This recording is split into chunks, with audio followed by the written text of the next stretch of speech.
atletske škole na 200 metara. Treće mesto je zauzeo Mihajlo Trikić, atletski klub OAK iz Beograda. 29,00, ajmo veliki aplauz za našega Mihajla.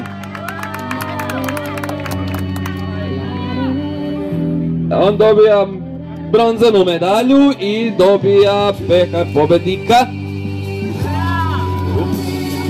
Drugo mesto Danilo Babin, atletski klub Spartak Opovo iz Opova. 28,5 je njegovo vreme. Evo Frano Mihalić mu daje medalju i skulpturu pobednika.